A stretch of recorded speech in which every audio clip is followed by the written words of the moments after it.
पुढची बातमी. देशभरातील 12 ज्योतिर्लिंगांपैकी एक असलेल्या त्र्यंबकेश्वरमध्ये महाशिवरात्री निमित्त अनेक कार्यक्रमांचं आयोजन दरवर्षी केलं जातं. अशातच यंदा मराठी अभिनेत्री प्राजक्ता माळी हिच्या शिवस्तुती नृत्याविष्कार या कार्यक्रमाचं देवस्थान ट्रस्टनं आयोजन केलंय. पण या कार्यक्रमावर देवस्थान समितीच्या माजी विश्वस्तांनी नाराजी व्यक्त केली आहे. सोबतच पुरातत्व विभागानं सुद्धा आक्षेप घेतलाय. त्यामुळे हा कार्यक्रम रद्द होणार का की निर्विघ्न पार पडणार असा प्रश्न उपस्थित होतोय. पाहूया हा स्पेशल रिपोर्ट. प्राजक्ता माळी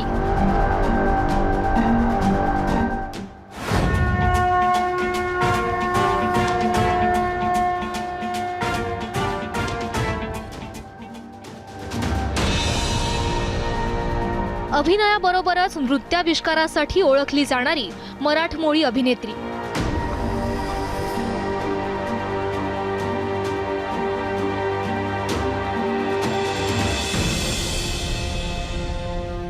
महाशिवरात्री निमित्त दर्शनासाठी त्र्यंबकेश्वरमध्ये येणाऱ्या भक्तांना महादेवाच्या दर्शनासोबतच प्राजक्ताचा नृत्याविष्कार अनुभवायला मिळणार आहे. महाशिवरात्री निमित्त त्र्यंबकेश्वर मंदिरात सांस्कृतिक कार्यक्रमाचं आयोजन करण्यात आलंय. या कार्यक्रमात प्राजक्ता माळी आणि तिचे सहकारी शिवस्तुती नृत्याविष्कार सादर करणार आहेत. मात्र त्र्यंबकेश्वर मंदिराच्या माजी विश्वस्त ललिता शिंदेंनी या कार्यक्रमाविरोधात तांडव सुरू केलंय. प्राजक्ताच्या कार्यक्रमाला सेलिब्रिटी इव्हेंटचं लेबल लावून त्यांनी असा पायंडा न पाडण्याचं आवाहन केलंय. ही जी काही नवीन परंपरा चालू झालेली आहे ती अत्यंत चुकीची आहे. त्याच्यामध्ये ताबडतोब बदल झाला पाहिजे आणि अशा कुठल्याही सेलिब्रिटी किंवा असं कोणीही पायंडा त्र्यंबकेश्वर देवस्थान ट्रस्टींनी चालू करू नये अशी माझी त्यांना विनंती आहे. कृपा करून या माझ्या सूचनेचा आपण गांभीर्यपूर्ण विचार करावा अशी मी विनंती करत आहे. ललिता शिंदेंनी वापरलेला सेलिब्रिटी इव्हेंट हा शब्द प्राजक्ताला खटकला. तिनं देखील सेलिब्रिटी आणि भक्त यातील फरक स्पष्ट करून सांगितलाय.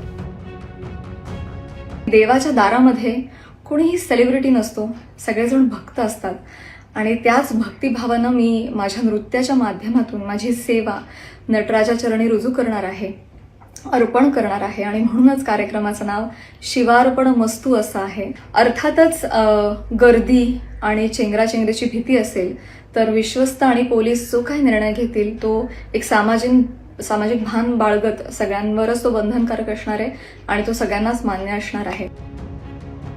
पुरातत्व विभागानंही आक्षेप घेताना परवानगीच्या अटीची आठवण करून दिली आहे. प्राचीन स्मारक आणि पुरातत्वीय स्थळ व अवशेष अधिनियम 1958 या कायद्यानुसार कार्यक्रम आयोजित करण्यापूर्वी आधी दिल्लीच्या कार्यालयातून परवानगी घेण्याचे आदेश देण्यात आले. त्यामुळे प्राजक्ता माळीचा त्र्यंबकेश्वर मधला हा कार्यक्रम अडचणीत आलाय. दरम्यान या सगळ्या प्रकरणावर देवस्थान समितीचं काय म्हणणं आहे ते पहा.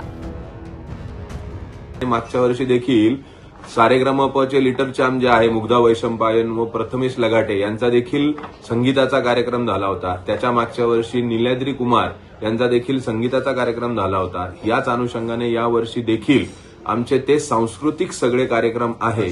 प्राजक्ता माळी यांचा देखील 26 तारखेला कार्यक्रम आहे भरतनाट्यमचा. या सर्व कार्यक्रमाकरता देवस्थान ट्रस्ट सुसज्ज झालेला आहे व येणाऱ्या भाविकांना त्यांचं दर्शन कसं सुसह्य होईल, पिण्याचं पाण्याची व्यवस्था वगैरे याची सगळी व्यवस्थापन आम्ही विश्वस्त मंडळांनी मिळून पूर्ण व्यवस्था चोख बंदोबस्त ठेवणार आहे. विश्वस्तांच्या म्हणण्याप्रमाणे त्र्यंबकेश्वर मंदिराच्या प्रांगणात महाशिवरात्रीला दरवर्षी सांस्कृतिक कार्यक्रमाचं आयोजन होतं. याच ठिकाणी सारेगमप फेम गायकांचा याआधी कार्यक्रम पार पडला होता. त्यामुळे यंदा वेगवेगळ्या आक्षेपांनंतर प्राजक्ता माळीचा होणारा शो निर्विघ्नपणे पार पडणार का हे पाहावं लागेल. मुकुल कुलकर्णी, एबीपी माझा, नाशिक. एबीपी माझा, उघडा डोळे बघा नीट.